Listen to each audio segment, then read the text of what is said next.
Hello everyone, welcome to KV teachers guild.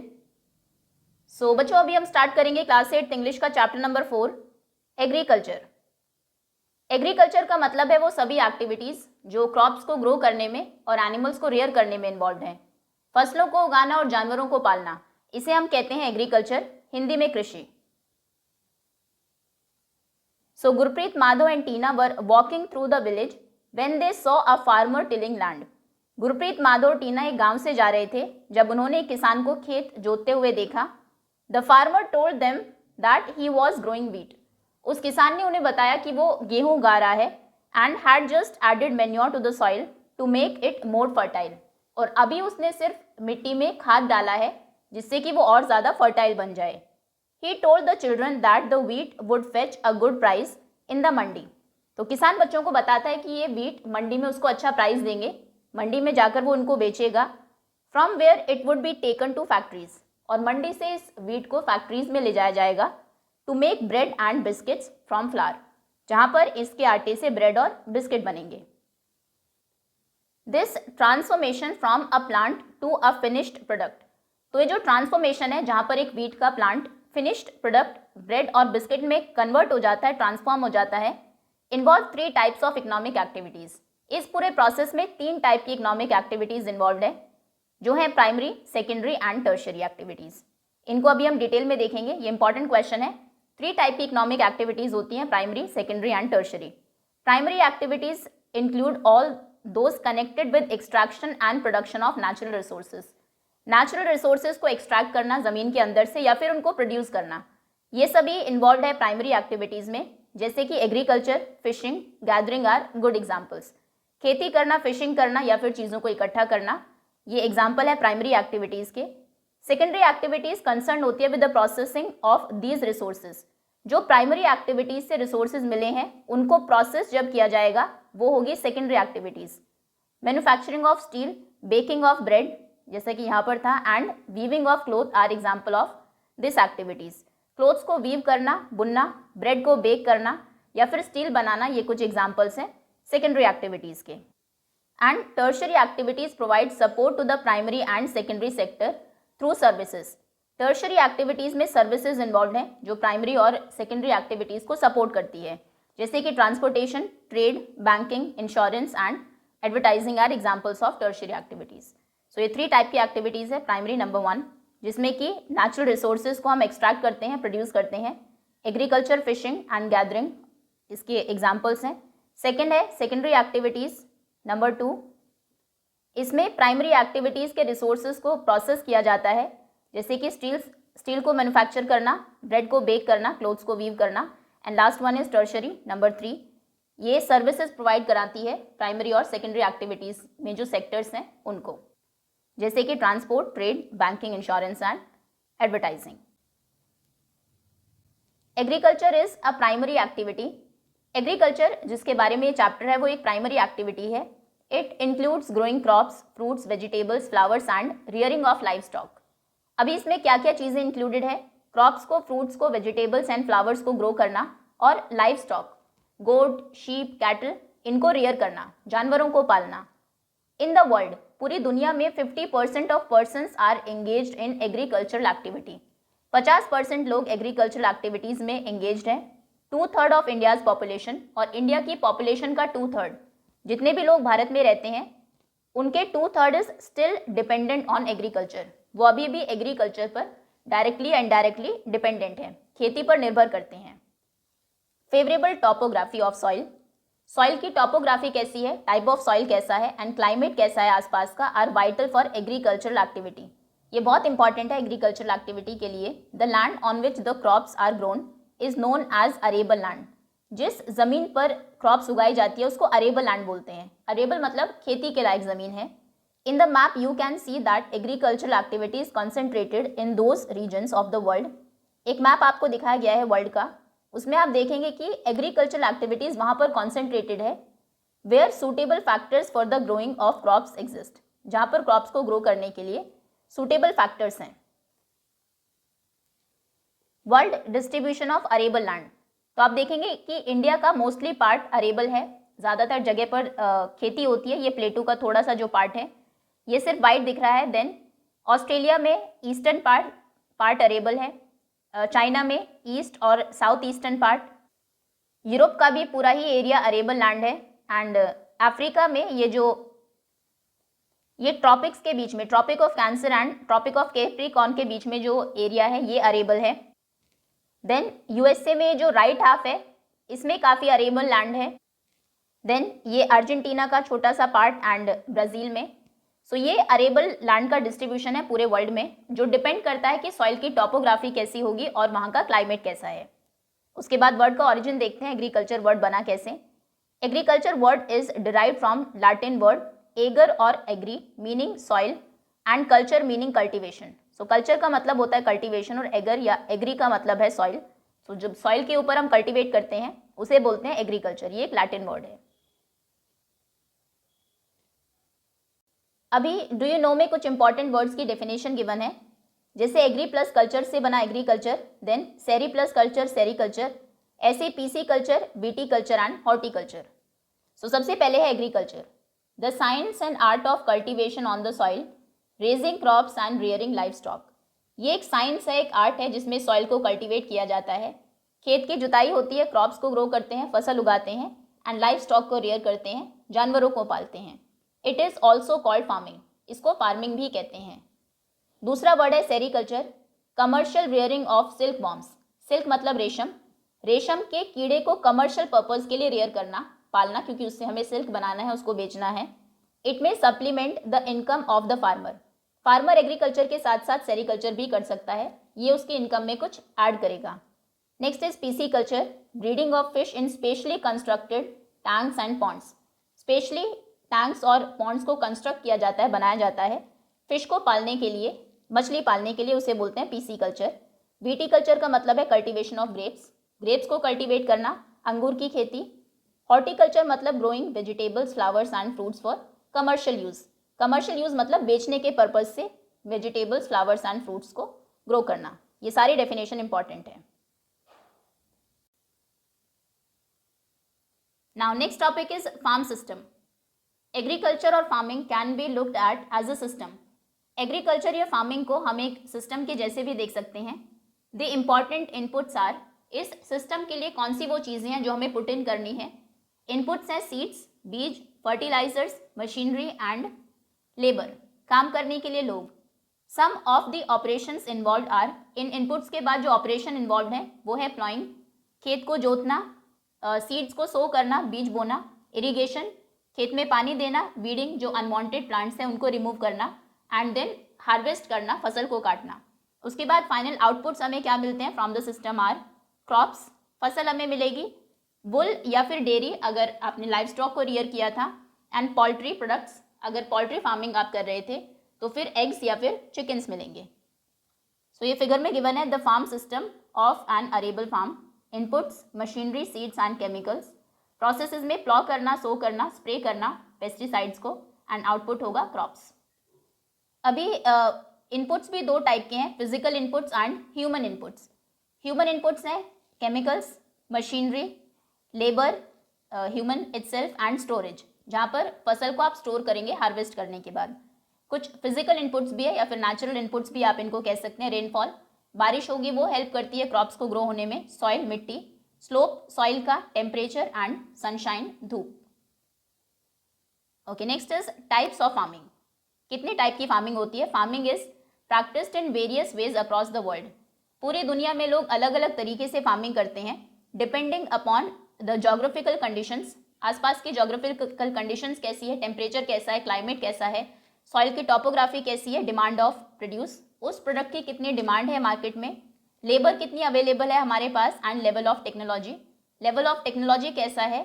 Farming can be classified, इन चीज़ों के basis पर फार्मिंग को हम क्लासीफाई कर सकते हैं दो मेन टाइप्स में। ये है दो मेन टाइप्स हैं, subsistence farming and commercial farming. Okay, so सबसे पहले सबसिस्टेंस फार्मिंग। इससे पहले इंटरेस्टिंग फैक्ट देखते हैं ऑर्गेनिक फार्मिंग। ऑर्गेनिक फार्मिंग क्या है। इस टाइप की फार्मिंग में ऑर्गेनिक मैन्योर, जो खाद है घर की, उसको हम यूज़ करते हैं। नेचुरल पेस्टिसाइड्स को यूज़ करते हैं इंस्टेड ऑफ केमिकल्स। केमिकल्स की बजाय कोई भी जेनेटिक मॉडिफिकेशन नहीं किया जाता सीड्स में, to increase yield of the crop, crop की यील्ड को बढ़ाने के लिए। Okay, subsistence farming, this type of farming is practised to meet the needs of the farmer's family. Subsistence farming का मतलब है उस टाइप की फार्मिंग, खेती करना जिससे फार्मर के फैमिली की ज़रूरत पूरी हो सके, बस उतना ही, वो बेचने के लिए खेती नहीं करता है। Traditionally low level of technology, इसमें कम लेवल की टेक्नोलॉजी की ज़रूरत है। प्लॉइंग के लिए ट्रैक्टर नहीं होगा, प्लॉ से जो हल है उससे ही वो खेत को कल्टीवेट कर लेगा। हाउस होल्ड लेबर ही काफ़ी है, घर के ही लोग काम करेंगे खेत पर। Are use to produce on small output, और इसमें आउटपुट भी कम होता है। Subsistence farming can further classified as, अभी सब्सिस्टेंस फार्मिंग को फिर से दो पार्ट्स में डिवाइड किया जा सकता है। एक है इंटेंसिव सब्सिस्टेंस और दूसरा है primitive subsistence farming. Okay, so सबसे पहले intensive subsistence farming. In intensive subsistence agriculture the farmer cultivates a small plot of land. इस टाइप की फार्मिंग में, इस टाइप के एग्रीकल्चर में जो प्लॉट ऑफ लैंड है, ज़मीन बहुत कम होती है, यूजिंग सिंपल टूल्स वो यूज़ करता है, एंड मोर लेबर, लेकिन लेबर ज़्यादा होती है, लोग काफ़ी होते हैं। Climate with large number of days with sunshine, इसमें कैसा क्लाइमेट है, बहुत ज़्यादा दिनों तक धूप रहती है वहाँ पर।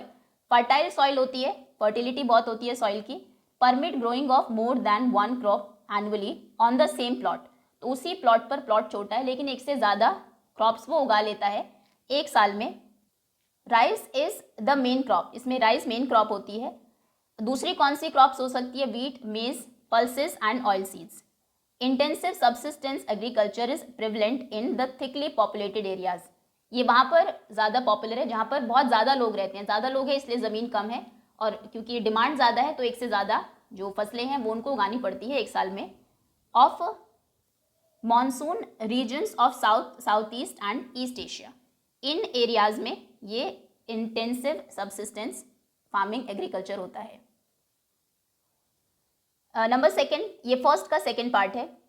Primitive subsistence farming agriculture include shifting cultivation and nomadic herding, इसमें शिफ्टिंग कल्टीवेशन और नॉमेडिक हर्डिंग होता है। Do you know, shifting cultivation is known by different names in different parts of the world. दुनिया में अलग अलग जगहों पर शिफ्टिंग कल्टीवेशन को अलग अलग नामों से जाना जाता है, जैसे कि नॉर्थ ईस्ट इंडिया में इसको झूमिंग बोलते हैं, झूम कल्टीवेशन। मेक्सिको में मिल्पा, ब्राज़ील में रोका एंड मलेशिया में ladang. Shifting cultivation is practised in the thickly forested areas of, shifting cultivation कहाँ पर होती है, जहाँ बहुत ज़्यादा फॉरेस्ट जंगल होते हैं, of Amazon basin, tropical Africa, parts of south east Asia और नॉर्थ ईस्ट इंडिया में। These are the areas of heavy rainfall, ये वो एरियाज है जहाँ पर बारिश बहुत ज़्यादा होती है, and quick regeneration of vegetation, और जल्दी जो वेजिटेशन है वो दोबारा से उगाती है। अ प्लॉट ऑफ लैंड, अब इसमें होता क्या है शिफ्टिंग में, a plot of land is cleared by felling of trees, पेड़ों को काटा जाता है, उसके बाद एक प्लॉट ऑफ लैंड को क्लियर किया जाता है, साफ किया जाता है। बर्निंग देम, उन पेड़ों को जला दिया जाता है। The ashes are then mixed with the soil, उसके बाद जो एशेज, जो राख है पेड़ों को जलाने के बाद जो बची है, उसको सॉइल के साथ वहीं पर मिक्स कर दिया जाता है, उससे सॉइल की फर्टिलिटी बढ़ती है, and crops like maize, yam, potatoes and cassava are grow, इस टाइप की क्रॉप्स को ग्रो किया जाता है। After the soil loses its fertility, कुछ टाइम के बाद जब सॉइल अपनी फर्टिलिटी को लूज करने लगती है, कम फर्टाइल होती है, क्रॉप धीरे धीरे जो यील्ड है क्रॉप का वो कम होने लगता है। द लैंड इज अबैंडन्ड, तो फिर इस लैंड को खाली छोड़ देते हैं कुछ टाइम के लिए, and the cultivator move to new plot, और ये नए प्लॉट पर चले जाते हैं। तो ये ऑब्वियसली वहीं पर पॉसिबल होगा जहाँ पर पॉपुलेशन कम है, क्योंकि फॉरेस्टेड एरियाज में कम लोग रहते हैं और ज़मीन ज़्यादा है। Shifting cultivation is also known as slash and burn agriculture, इसको स्लैश एंड बर्न एग्रीकल्चर भी कहते हैं। Nomadic herding is practised in the semi arid and arid, arid मतलब जहाँ पर बारिश नहीं होती है, सेमी एरिड मतलब बारिश बहुत कम होती है, तो उन रीजन्स में प्रैक्टिस की जाती है नॉमेडिक हर्डिंग ऑफ सहारा, जैसे कि Sahara desert, central Asia and some parts of India like Rajasthan and Jammu and Kashmir. In this type of farming, इस टाइप की फार्मिंग में herdsmen move from place to place, जो herdsman है जानवरों को चराने वाला है, वो एक से दूसरी जगह पर जाते रहते हैं उनके एनिमल्स के साथ, with their animals, for fodder and water, घास के लिए और पानी के लिए, अलॉन्ग डिफाइंड रूट्स, और इनके डिफाइंड रूट्स होते हैं, रास्ते होते हैं जिनसे वो जाएंगे। This type of movement arise in response to climatic constraints and terrain. अब इस टाइप की मूवमेंट उन्हें क्यों करनी पड़ती है, क्योंकि क्लाइमेट हो सकता है कि एक बार बहुत ज़्यादा ठंड हो गई, तो फिर कोई पहाड़ी एरिया में अगर रहता था हर्ड्समैन अपने शीप के साथ, गोट्स के साथ, जब ठंड बहुत ज़्यादा होगी तो उसको नीचे आना पड़ेगा, या फिर अगर कोई राजस्थान में रह रहा था, गर्मी बहुत ज़्यादा होगी तो फिर वो दूसरी जगह जाएगा। तो कुछ क्लाइमेटिक कंस्ट्रेंट्स भी होती है, टेरेन भी हो सकता है एक जगह का घास खत्म हो गया हो, पानी वहाँ पर ना हो, तो उनको दूसरी जगह जाना पड़ता है। Sheep, camel, yak and goats are most commonly reared. ये एनिमल्स ज़्यादातर ये लोग रेयर करते हैं, पालते हैं। दे प्रोवाइड मिल्क, वो उनको क्या देते हैं, milk, meat, wool, hides and other products to the herders and their families. अभी दूसरी टाइप की फार्मिंग पर आते हैं। सबसे पहले हमने सबसिस्टेंस फार्मिंग देखी, इसमें दो टाइप की फार्मिंग थी। Intensive subsistence agriculture, plot of land छोटा है, घर के ही लोग काम कर रहे हैं, टेक्नोलॉजी भी लो लेवल की है और एक साल में एक से ज़्यादा फसलें ये लोग उगाते हैं। दूसरा प्रिमिटिव सबसिस्टेंस का ही टाइप था, इसमें शिफ्टिंग, कल्टीवेशन और नॉमेडिक हर्डिंग होती है। अभी सेकेंड टाइप का जो एग्रीकल्चर है, commercial farming. In commercial farming crops are grown and animals are reared for sale in market. इस टाइप की फार्मिंग में एनिमल्स को रेयर किया जाता है या फिर क्रॉप्स जो उगाई जाती है उसका मेन पर्पज़ है कि वो हमें मार्केट में उनको सेल करना है। The area cultivated and amount of capital used is large. जिस एरिया को कल्टिवेट किया जाता है वो बहुत लार्ज, बहुत बड़ा एरिया होता है और कैपिटल भी लार्ज यूज़ की जाती है। मशीनरी एडवांस्ड होगी, HYV सीड्स होंगे। Most of the work is done by machines, ज़्यादातर काम मशीन से होता है। Commercial farming includes commercial grain farming, mixed farming and plantation agriculture. अभी इसके तीन टाइप्स हैं। सबसे पहला है commercial grain farming, mixed farming and plantation agriculture. In commercial grain farming, so सबसे पहली जो कमर्शियल ग्रेन फार्मिंग थी उसमें crops are grown for commercial purpose, क्योंकि नाम ही कमर्शियल फार्मिंग है, कमर्शियल पर्पज़ के लिए, बेचने के लिए फार्मिंग की जाती है। वीट और मेज इसमें कॉमन क्रॉप्स हैं जो ग्रो की जाती है, ग्रेन्स हैं, अनाज है। Major areas where commercial grain farming is practised, major कौन से एरियाज है जहाँ पर इस टाइप की फार्मिंग प्रैक्टिस की जाती है, are temperate grasslands of North America, Europe and Asia. These areas are sparsely populated, बहुत कम लोग यहाँ पर रहते हैं, विद लार्ज फार्म्स, और उनके पास बहुत बड़े बड़े फार्म्स होते हैं, spreading over hundred of hectares के फार्म होते हैं। Severe winters restrict the growing season, तो विंटर्स क्योंकि बहुत ज़्यादा सीवियर होती है, ठंड बहुत ज़्यादा होती है, तो थोड़ा सा ही सीजन होता है इनके पास जिसमें वो फसल को उगा सकते हैं। Only a single crop can be grown, और यहाँ पर सिर्फ एक ही क्रॉप को ग्रो किया जा सकता है। Now next, mixed farming. In mixed farming the land is used for growing food and fodder crops and rearing live stock. इसमें जो किसान है वो लाइव स्टॉक को भी रियर करता है, जानवर भी पालता है। तो जो ज़मीन है उसको में फूड भी ग्रो करता है, फसल भी उगाएगा, और साथ साथ फॉडर क्रॉप्स, जानवरों को खिलाने के लिए जो चारा है उसके लिए भी एक क्रॉप को ग्रो करेगा और साथ ही साथ जानवर भी पालेगा। It is practised in Europe, ये कहाँ पर प्रैक्टिस की जाती है, यूरोप में, ईस्टर्न USA में, Argentina, south east Australia, New Zealand and South Africa. Plantations, number third, plantation agriculture. Plantations are a type of commercial farming where single crop of tea, coffee, sugarcane, cashew, rubber, banana और cotton are grown.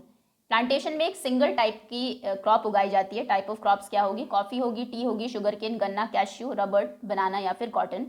Large amount of labour, बहुत ज़्यादा amount में labour की ज़रूरत होती है, लोगों की ज़रूरत होती है जो खेत में काम करेंगे। कैपिटल ज़्यादा चाहिए होती है। Are required, the produce may be processed on the farm itself और इन नियर बाई फैक्ट्रीज। अभी इन फसल से जो फाइनल प्रोडक्ट है उनका प्रोडक्शन या तो फार्म में ही होता है या फिर आसपास की फैक्ट्रीज में उनको भेजा जाता है। The development of a transport network is दस एसेंशियल फॉर सच फार्मिंग। इस टाइप की फार्मिंग के लिए आसपास ट्रांसपोर्ट नेटवर्क अच्छा होना बहुत ज़रूरी है। Major plantations are found in, example क्या क्या है इसके, tropical regions of the world, world के ट्रॉपिकल रीजन्स में प्लांटेशंस मिलते हैं, जैसे कि rubber in Malaysia, coffee in Brazil, tea in India and Sri Lanka are some examples. ये इसके कुछ एग्जाम्पल्स हैं। Okay, next, major crops and then agriculture development, इनको हम नेक्स्ट वीडियो में कवर करेंगे। That's all for now, thank you so much for watching.